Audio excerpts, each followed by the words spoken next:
Hey, I wanted to share a quick little story with you that happened the other night. I went to visit a friend of mine for dinner, meet her for dinner, and I walked into a dress shop, one of my favorite dress shops, but I don't normally shop at this one. In fact, I haven't been there in years.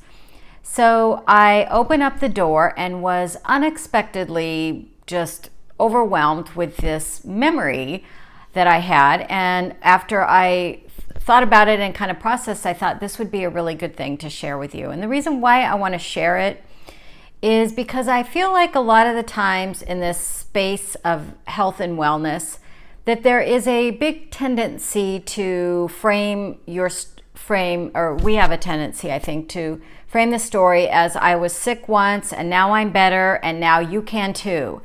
And when you're in that place where you're desperate to have hope, if you've been sick for a really long time, I totally get it that we need to be able to see that I'm going to get better and to see people who are out living their lives and recovered from whatever kind of illness that you are struggling with right now. However, the truth is, it does not happen like that. And anybody that portrays it like that is sort of not filling you in on the middle part. So I want to fill you in on the middle part. And I want to bring a lot of awareness and love to that middle part so that you keep going. Because that's the part where I've noticed that a lot of people have big stories about it, if you will. So I'll tell you what happened.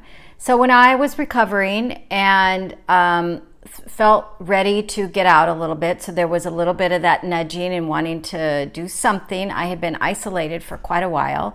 A friend of mine got me a job for the holiday season at White House Black Market, which was one of my favorite stores. And I turns out was not ready. It wasn't the right fit for me. I had never worked in retail, so I didn't really have a lot of experience in retail. And also, it just was still there. The lights were bright. I was learning new things. There was like the computer and people, and it just was overstimulating for me. So I think I lasted about, 3 weeks or a month or so. And honestly, I don't remember what I told myself about it because as I mentioned, I hadn't really thought about this. So it hasn't really registered as a really big deal because within a short period of time, I started back to graduate school and did that for 3 years. And I've been out working and it was just a blip, but it was also part of my process. And I want you to know that you're going to have a lot of those no's as you get out. We know that the brain loves novelty and that in part of our brain retraining, you need to get out and try new things. And the truth is, for all of us, is most of life are no's. This works, this doesn't work, no, no, no. And then till we find our yes, whether it's our career that we end up with, relationships, friendships, there's going to be a lot of those. So how we handle those is going to make a huge difference in your attitude and your approach.